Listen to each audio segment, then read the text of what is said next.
Good morning class 8। आज हम पढ़ेंगे चैप्टर 6 हिंदी का भगवान के डाकिए। ये हमारी बहुत ही सुंदर कविता है जो लिखी है रामधारी सिंह दिनकर ने। ये देख सकते हैं आप स्क्रीन पे। बहुत ही सुंदर कविता है और जो लिखी है जिसके लेखक है रामधारी सिंह दिनकर जी। तो आइए चलते शुरू करते हैं भगवान के डाकिए। पक्षी और बादल ये भगवान के डाकिए हैं जो एक महादेश से दूसरे महादेश को क्या करते हैं, हम महादेश को जाते हैं। हम तो समझ नहीं पाते हैं मगर उनकी लाई चिट्ठियाँ पेड़ पौधे पानी और पहाड़ बाजते हैं। अर्थात क्या है इसका देखिए। जो प्रस्तुत काव्यांश में भगवान के डाकिए कविता के कवि रामधारी सिंह दिनकर ने वैश्विक एकता तथा शांति का संदेश पक्षी और बादल के माध्यम से मनुष्य जाति को याद दिलाया है। आगे देखिए, देशों की आपसी लड़ाई के कारण मनुष्य जाति की एकता तथा वसुधैव कुटुंबकम के महान संदेश को भुलाया नहीं जाना चाहिए। इसकी व्याख्या हम देखते हैं कैसे है। देखिए, कवि कहना चाहता है कि भिन्न भिन्न कारणों से दुनिया के देश आपस में युद्ध और हिंसा में लगे हैं। ऐसे में मनुष्य द्वारा प्रकृति के सहज संदेश शांति अहिंसा और मनुष्यता आदि को भुला दिया गया है। पूरी पृथ्वी ही एक परिवार की भांति है, यह सबसे बड़ा सच है। भ्रमित मानव जाति को भगवान के संदेशवाहक पक्षी तथा बादलों के द्वारा आपसी भाईचारे और शांति का संदेश सुनाया जाता है, परंतु मनुष्य उसे अनसुना कर देता है। यह स्थिति पूरी मानवता के लिए अच्छी नहीं है। ठीक है, आगे देखते हैं हम तो केवल यह आंकते हैं कि एक देश की धरती दूसरे देश को सुगंध भेजती है और वह सौरभ हवा में तैरते हुए पक्षियों की पांखों पर तिरता है और एक देश का भाप दूसरे देश में पानी बनकर गिरता है।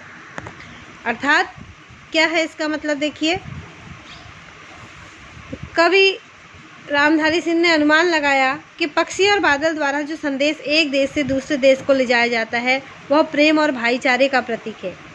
कवि रामधारी सिंह दिनकर कहते हैं कि पक्षी और बादलों की आवाज़ तो हम समझ ही नहीं पाते हैं, परंतु अनुमान लगा सकते हैं कि एक देश की धरती दूसरे देश को प्रेम की सुगंध भेजती है। पक्षियों के आने जाने से शांति का संदेश आता और जाता है।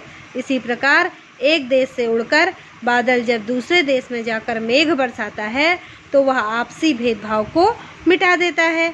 कवि के अनुसार विश्व के देशों में आना जाना और संपर्क बने रहना शांति और सद्भावना के लिए आवश्यक है। देखिए क्या होता है, यहाँ तो आपकी ये मीनिंग कंप्लीट हो जाती है। इसका मीनिंग इसका एक सिंपल और एक दूसरे तरीके से मैं आपको बताऊं तो देखिए, पक्षी क्या करते हैं, उनके लिए सीमाओं का बंधन नहीं है। हमको क्या होता है, एक देश से दूसरे देश जाने के लिए वीज़ा चाहिए होता है, पासपोर्ट चाहिए होता है, लेकिन पक्षियों को इसमें ना कोई वीज़ा होता है ना कोई पासपोर्ट होता है। आराम से वो एक देश से दूसरे देश में विचरते रहते हैं। इसी तरह बादल क्या होते हैं, एक देश से दूसरे देश को जाते रहते हैं और एक देश का पानी भाप बनाकर, अगर यहाँ से भाप बनकर हमारी धरती से भाप बनकर आकाश में जब बादल जाते हैं और वह उड़कर कहाँ जाते हैं, दूसरे देशों तक जाते हैं और यहाँ के पानी को वहाँ वो भाप बनकर गिराते हैं, फैलाते हैं। तो कवि कहना चाह रहा है इसके माध्यम से कि क्या होता है, एक देश की धरती दूसरे देश की धरती को प्रेम का संदेश भेजती है। और हवा वृक्षों के जरिए जो पुष्पों के जरिए जो सुगंध हवा में उड़कर एक देश की सुगंध दूसरे देश को जाती है। तो ये क्या है, भाईचारा है। एक दूसरे का आपस में जो हमारी मानव जाति है जिसको हम जो भूल चुकी है, मनुष्यता भूल चुकी है, प्रेम भूल चुकी है, सौहार्द भूल चुकी है, ऐसी मानव जाति को कवि ने संदेश दिया है। आज क्या करते हैं, सीमाओं पर आप देखते हैं पाकिस्तान चीन नेपाल आदि सीमाओं पर जो युद्ध हो रहे हैं और एक देशवासी दूसरे देशवासियों से युद्ध कर रहे हैं। ये क्या है, ये मानव जाति का भ्रम ही तो है कि यह हमारी एरिया है, यह हमारा जगह है, या ये हम इसका विस्तार करें। यह क्या है, भ्रम है। बल्कि मनुष्य क्या है, ये सारी धरती जो है एक परिवार है, वसुधैव कुटुंबकम है की भावना को व्याख्यायित करती है ये कविता। तो रामधारी सिंह दिनकर जी ने हमें ये कविता के माध्यम से क्या बताया है, आपसी प्रेम और भाईचारे का संदेश दिया है। इनको चिट्ठियों की संज्ञा दी है।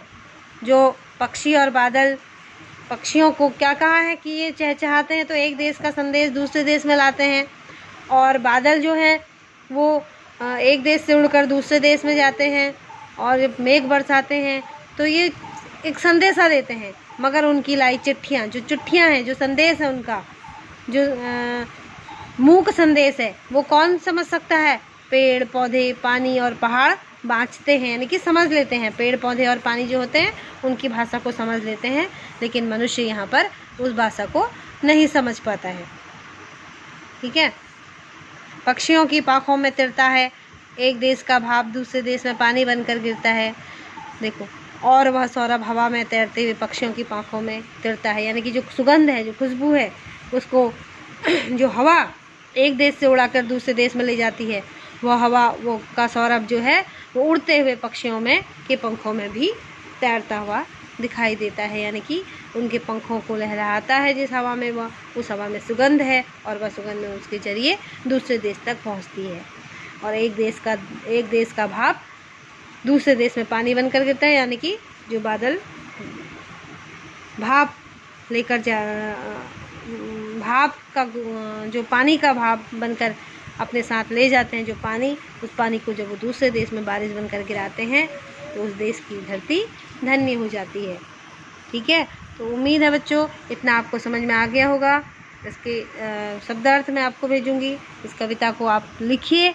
कल मैंने इस कविता को आपको भेजा था, आज इस कविता का भावार्थ मैंने आपको समझा दिया है और फिर इसका भावार्थ मैं आपको भेजूंगी। आप अपनी कॉपी में इसको समय पर डेट वाइज अपने काम को करें।